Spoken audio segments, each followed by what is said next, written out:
Hey there, we're back. This is Married People's Business. I'm Michael Tolbert. And I'm Shalice Tolbert. And if you have not been under the rock, the trial of the century has just occurred. It's just ended of one Sean Combs, aka Diddy, aka Puffy. And this video is going to talk about what couples can learn from that trial and the takeaways that were salient and that were important to both Shalice and I. And I think sometimes things get lost in translation, but my father once told me, he says that smart people learn from their mistakes, wise people learn from the mistakes of others. So watching that trial and the takeaways from that, this is what this video is going to talk about and how it can help your relationship and enhance it in terms of trying to avoid some of the mistakes that were outlined in that trial. Well, I think that the trial lasted about 7 weeks or so, and there were a lot of counts against Puffy or Diddy or whatever his name is now. I don't know. Dr. Love. He's with all these names. But a significant number of counts were dropped, and it ended up being, I think, 2 counts that he is actually going to be sentenced on. So I think that leading up to that culmination and those things, all that stuff that came out during that trial leads us to talk about what can couples learn from this trial.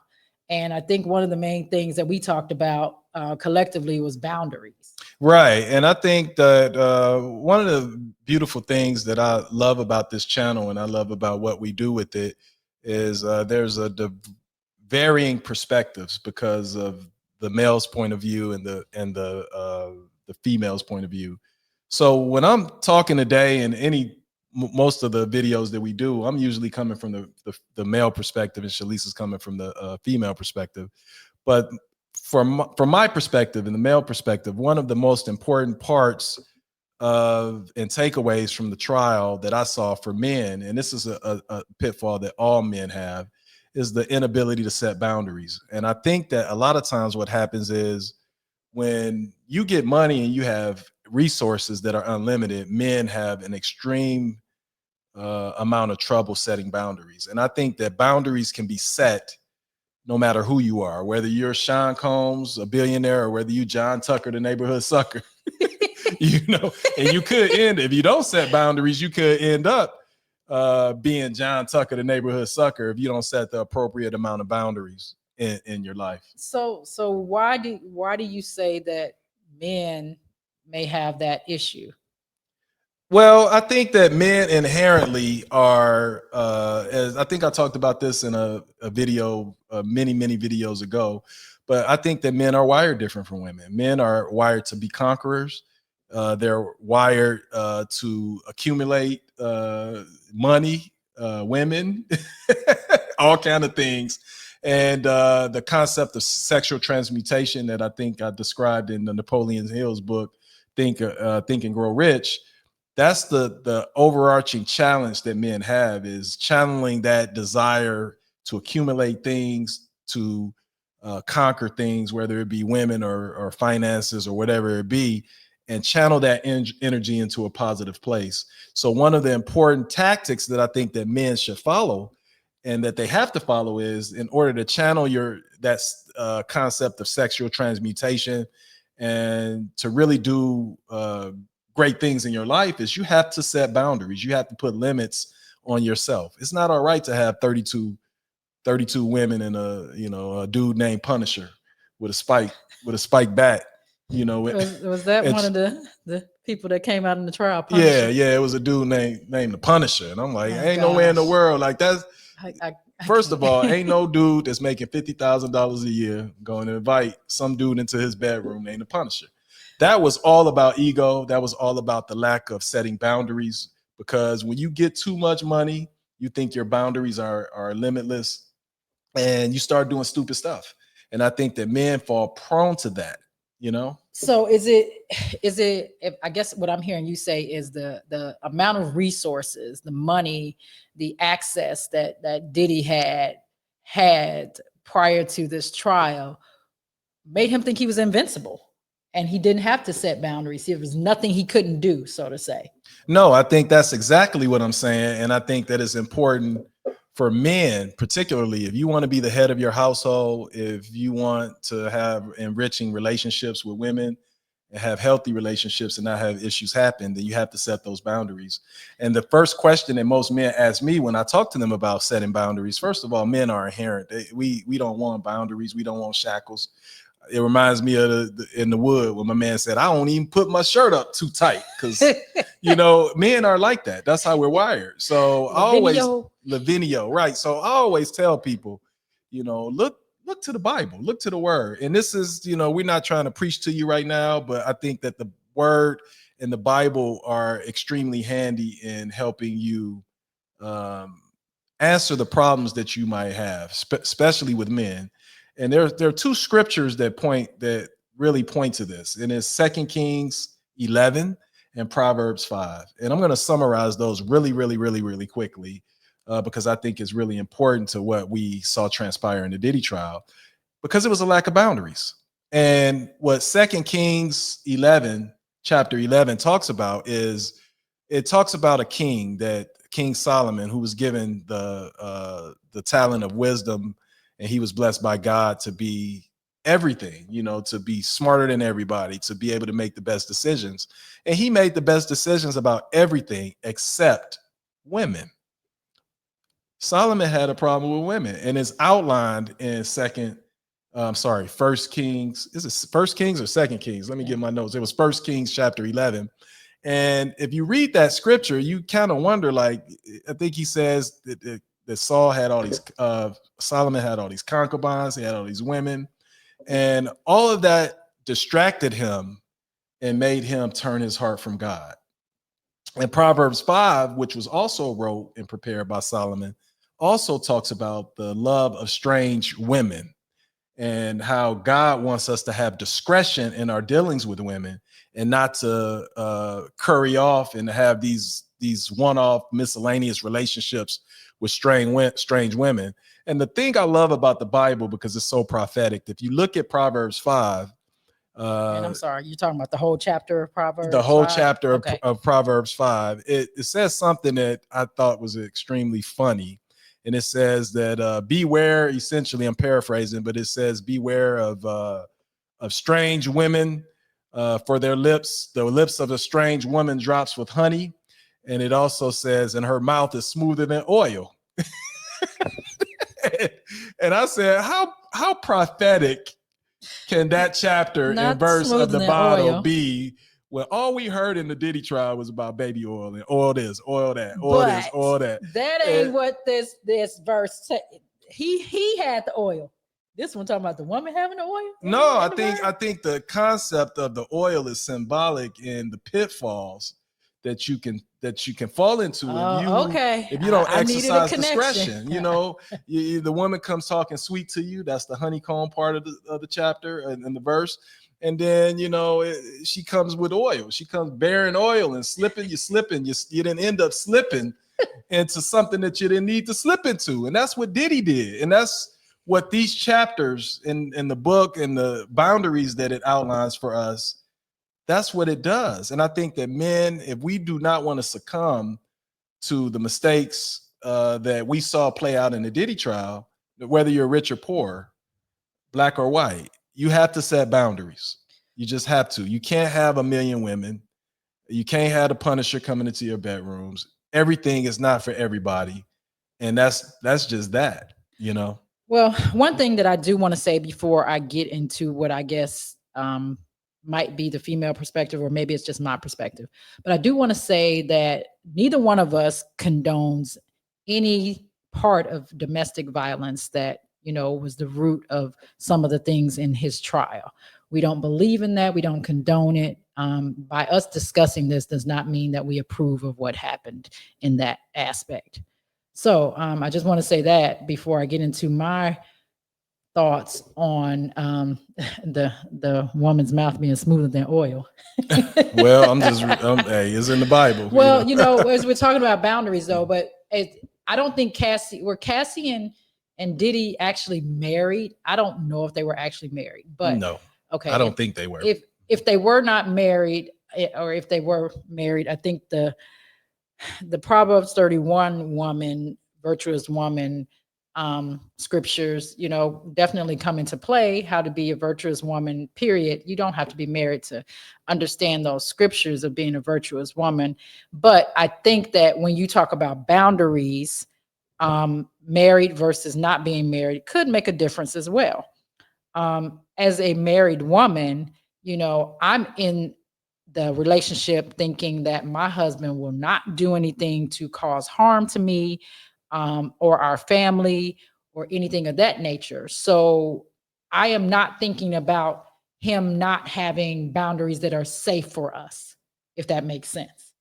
Yeah, that makes sense. I And think, yeah. so even when it comes to everything, all of the conduct that was happening in this relationship and what Diddy was on trial for, as a married woman, when those things were happening, would I think my husband is setting me up for something bad to happen, or that he's not protecting me?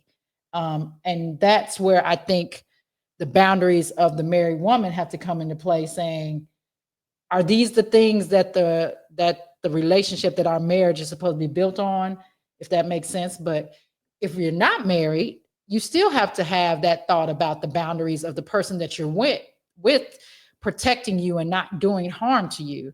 And so, going off of what you said about men having unlimited resources, I don't think they think about the protective side.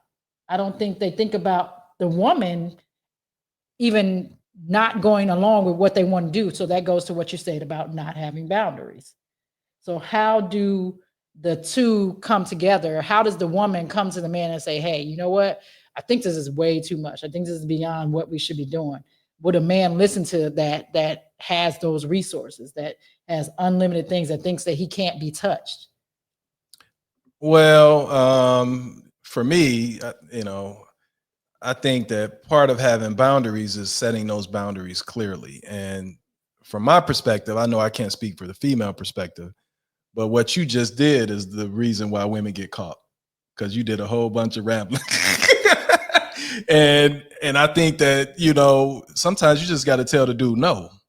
You know what I mean? You got to say, yo, I'm not having the Punisher come into my bedroom. I'm not having this done. I'm not having that done. And to me, there has to be a certain communication and clarity in your communications with the man. Because if you're not clear with the man, then the man is going to make that decision for you, which is what happened. And women tend to, just like what you did. And I'm not, it's just this is like the male and the female point of view. Women, tend to talk a little bit more descriptively than I did. Like I said, hey, First Kings, Proverbs 5, set your boundaries, fellas. You kind of came at it more in a roundabout way. And if you are with the wrong man, then that man is going to take advantage of that because it sounds indecisive, right? So the man is going to say, okay, I don't quite know really where you stand on bringing the Punisher in. So how about we just bring him in? And that's the whole point of this video. Is I think that you have to be clear in your communications and in the boundaries that you set, so that there's no communication that goes by the wayside.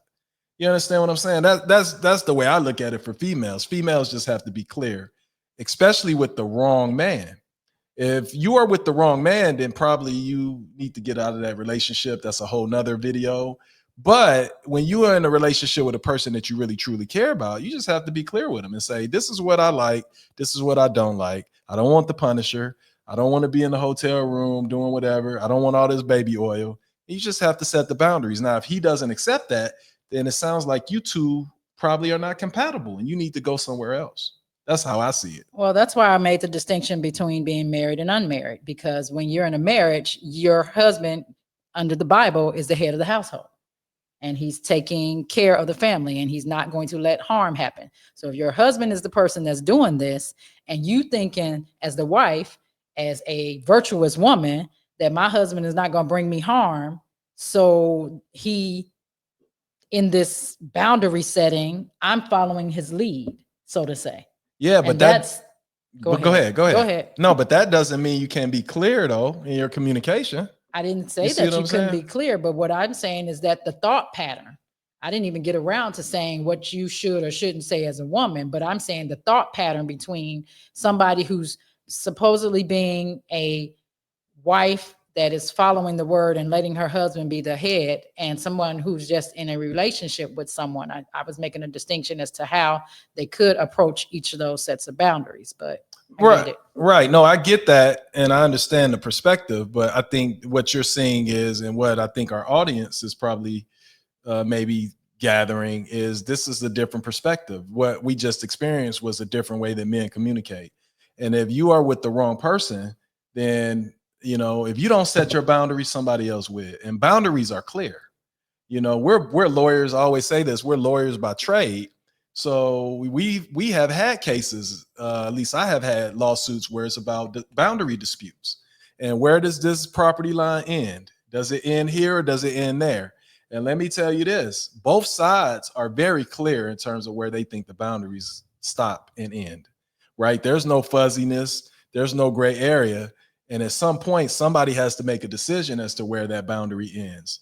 So if the other side comes to the other person and says, "Well, I'm not quite sure where the bound, and maybe you should tell me where the boundary ends," then let me tell you this: you're gonna end up with the other person setting the boundary, which is, to me, what was very, very so uh, crazy about this trial, is that you had a man with unlimited resources that operated in a situation where he had no boundaries. Whatever he wanted, he flew it in. Whatever he wanted, all that baby oil he was buying, which is crazy. All the women, all the prostitutes, flying them here, flying them there. That was a man that had no boundaries and had no problem with setting somebody else's boundaries, which is what led to him and Cassie having to blow up. Because I guarantee you what happened was, there was a situation where she probably tried to set the boundaries, but the boundaries had already been set, which a lot of times leads to the domestic abuse.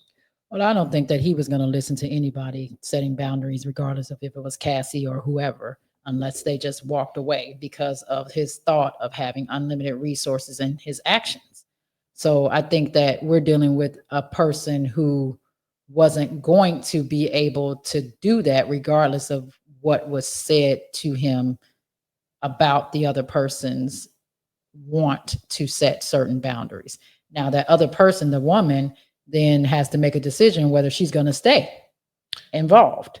Right. And that's where she's setting those boundaries. So if I don't want to participate with the baby oil and the Punisher, I need to walk away. But don't you think those boundaries have to be set early though? Because like you said, what you said was, well, he wasn't going to listen to her.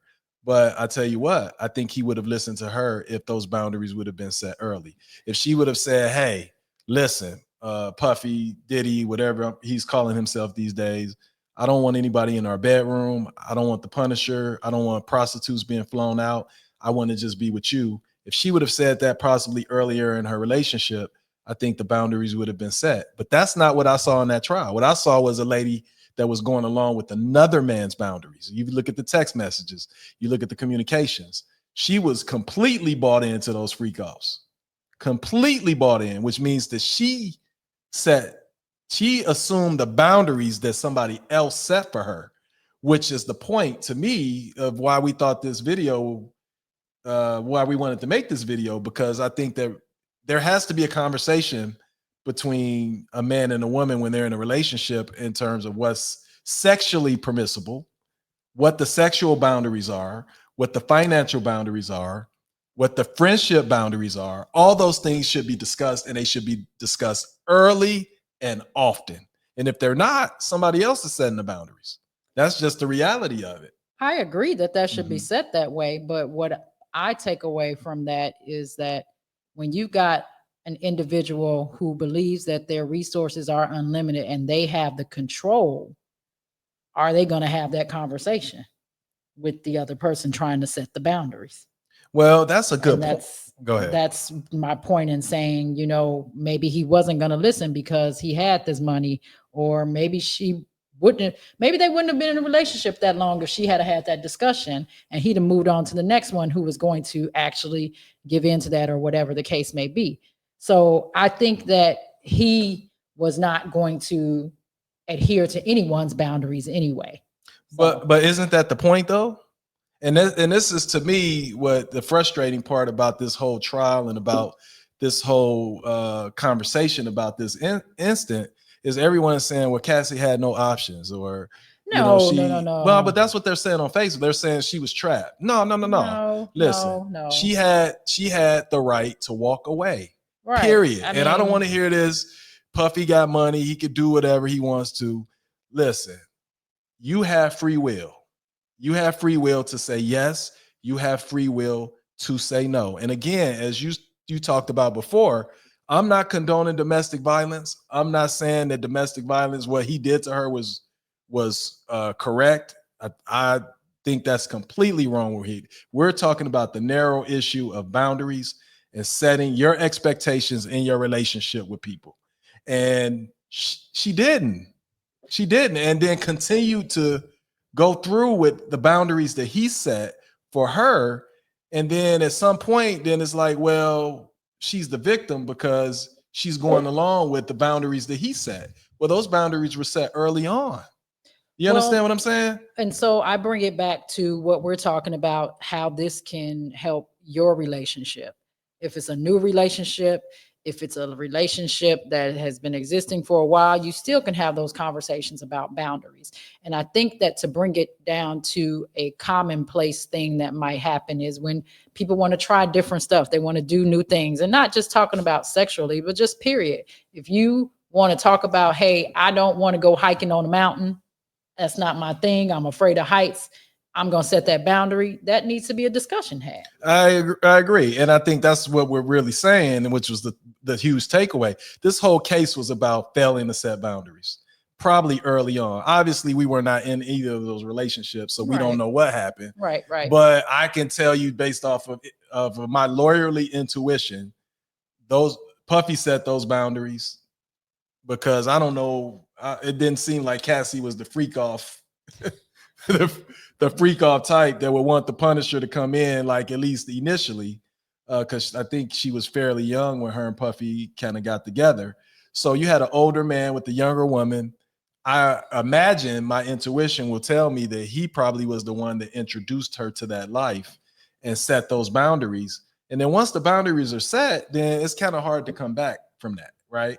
So it's kind of hard to ride in a Bentley and then turn around and go into a Yugo. Once you start at a Bentley, that's where you're gonna end up, and you're gonna move forward from that. You're not gonna go backwards. So I think that the point you're making is in these relationships, women, men, we need to talk about boundaries early.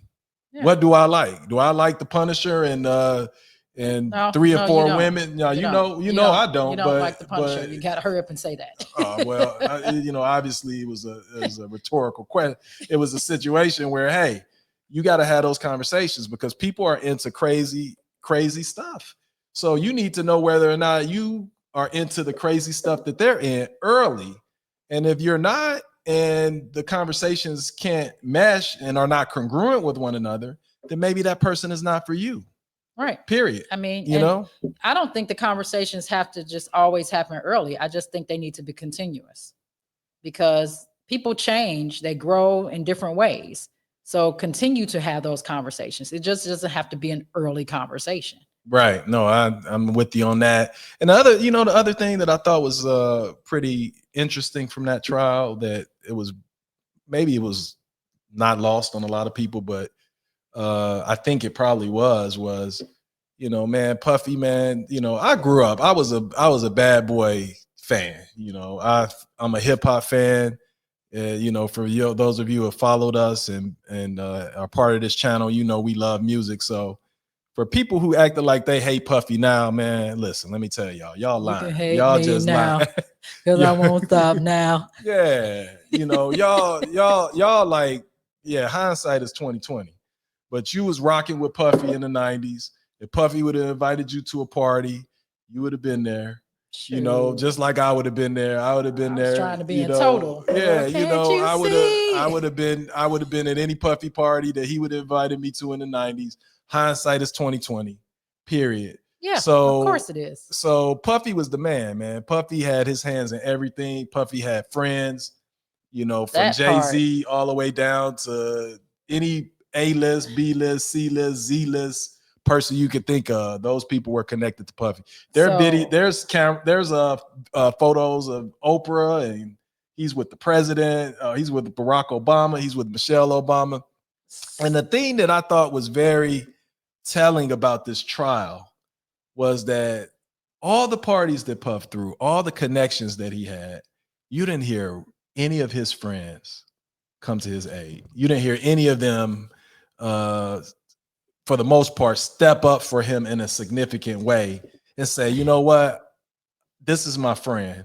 And I'm gonna, I understand what maybe he did was not, the it was probably a little slippery what he did, but no pun intended. yes, it was. but Come on, man. but at the same time, this is my friend, and I'm gonna ride with my friend. You didn't see Well, that, and that was very telling to me. well, and I don't know if you mean that overall as to whether or not they were there in support of him in trial, or you're saying they didn't come forward as character witnesses. I don't know what the strategy of this defense team was regarding like character witness and not trying to get, into the legal side of it.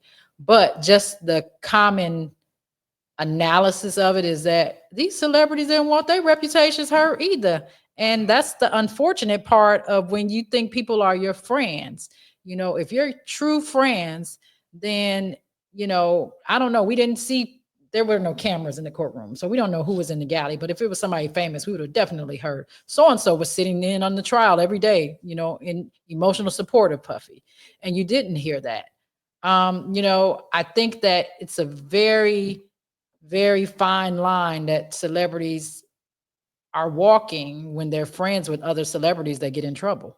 Well, that's the point I think I'm making is, I'm just old. I'm very old school in terms of my thoughts.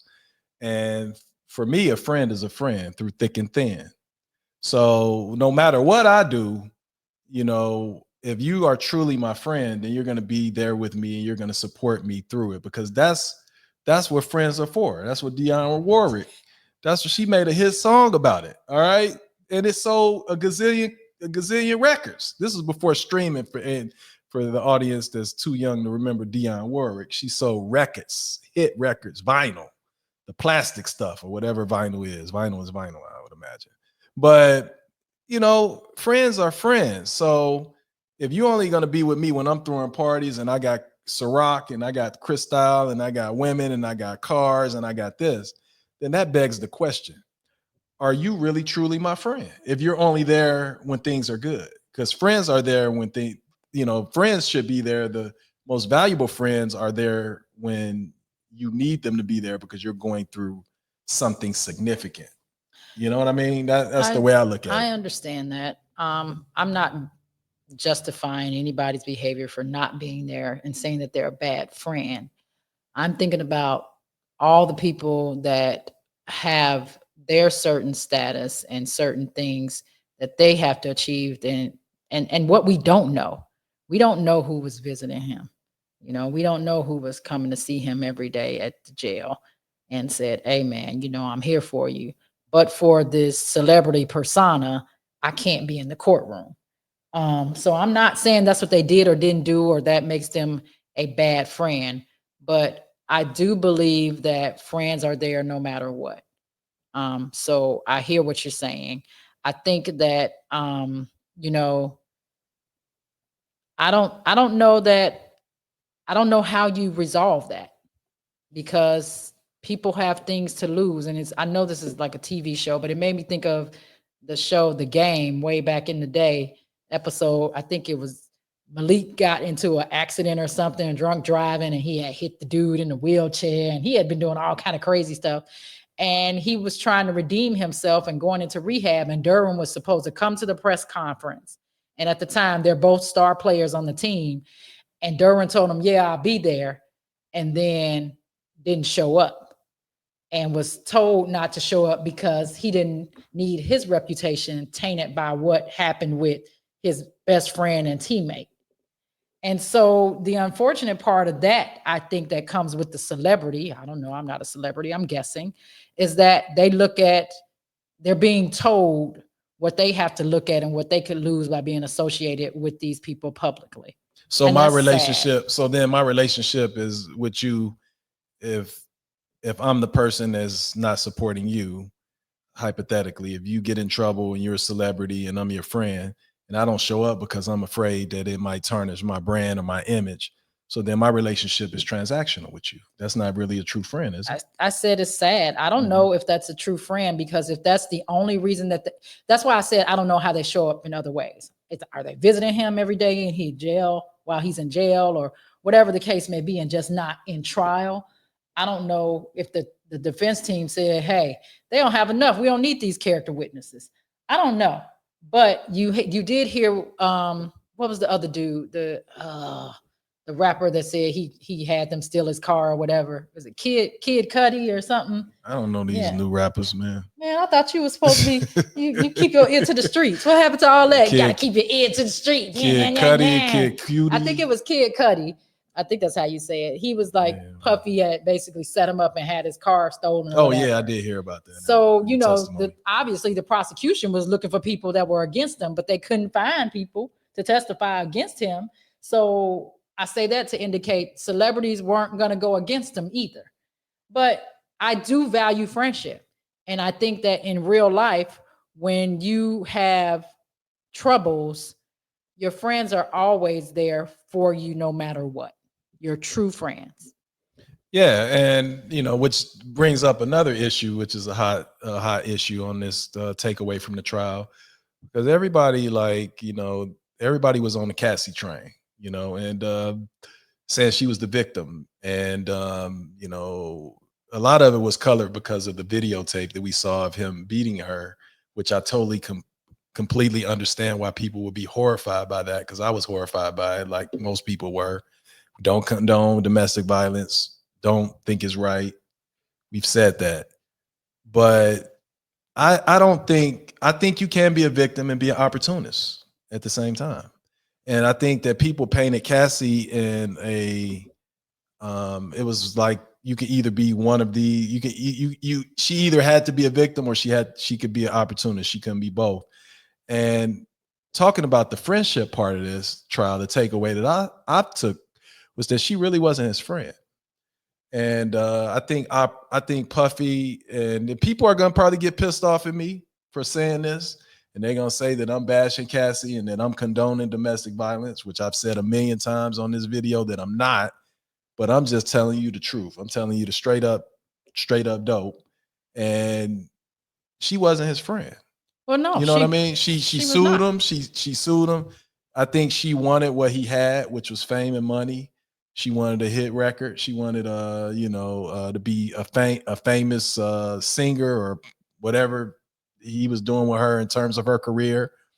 And she took a lot of unnecessary abuse and problems to get to that status and that fame. And it was wrong what happened to her, but to turn around and to sue him for the money, she then, I don't, as far as I remember from what I heard, I didn't hear in the testimony where she pressed charges for him for any of the problems that he, you know, put her through. If I recall, she ended up just suing him civilly for the money, which tells me that it was more about the money than it was about anything else. And I think that the takeaway for me was that this is truly someone that you got to be careful of. Like, put aside that it's Cassie, put aside the domestic violence. You know, I don't want anybody around me that's going to sue me for 20, 40 million dollars. I don't want that. I don't want that energy around me. I don't think friends do that. Friends don't sue friends. And that's just me, you know, and that was my takeaway. By that time, they definitely weren't friends, because number one, you know, she was already married and all this other stuff going on with her in her life, but she was victimized with the domestic violence. And again, we don't condone it, but at that point, she had definitely felt he was an enemy because of, you know, I don't know what else went on in their relationship, but I am going off of what everyone else is seeing, just like us. So at that point, he is an enemy. Why would she help him? Now, did she report these things and press charges? I have no clue. And, I always have that perspective when I do see these types of things. I wonder why charges are not pressed against individuals who commit domestic abuse against others. And then they come out with a civil suit. I've always wondered that. But I thank God I've never been in a situation of domestic violence. I pray for those who are in it and that they can get out safely. And I pray for those who have gotten out safely that they can get the help that they need to get past those things. And I pray that others don't get in those situations. But she was not going to be his friend.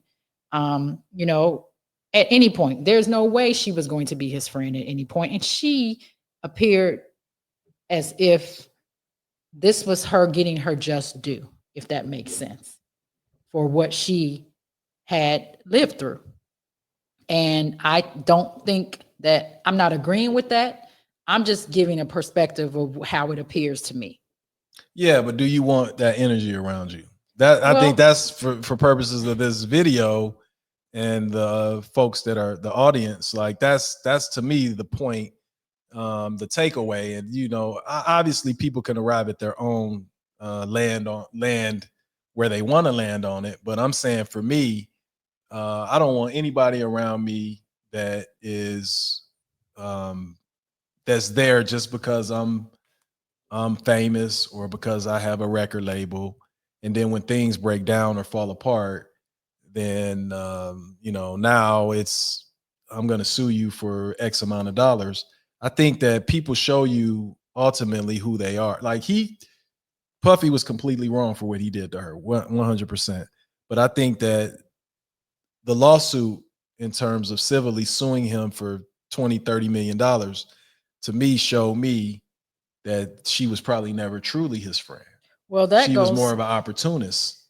You know to what I to mean? me, that goes back to what you said early on about when you said set boundaries early on. You also have to use that wisdom in observing who's around you and in your circle early on.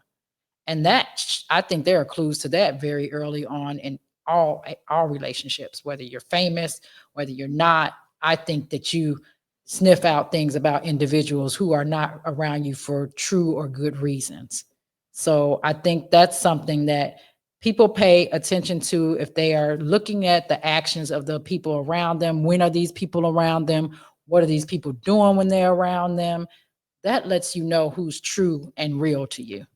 No doubt, no doubt. So I think that's the video. I think this puppy trial talk could be a valuable lessons for people in relationships, couples, in terms of really two important parts and takeaways from it was to set boundaries and choose your friends wisely.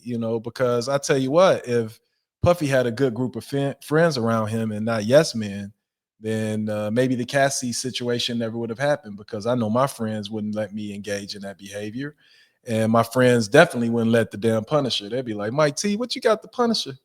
What you got the Punisher Stop in this? talking about the Punisher. I just need you to stop talking about the Punisher, please. Yeah, I'm just, like what they would have cut me off real fast if I'd have been doing some salacious activity. So I think that you gotta set boundaries and you gotta have the right group of people around you. You do those two things, your relationship will go to a whole nother level. And A positive level. yeah, positive level, and be cultivated, it'll grow and it'll grow into something magnificent, right? Absolutely. So if you like this video, what we want you to do is to hit the like button, subscribe, follow, share, and just do all those things, those YouTubey things that people do when they like a video. So we appreciate you tuning in. God bless you, and thank you very much. Thanks. Take care, everybody.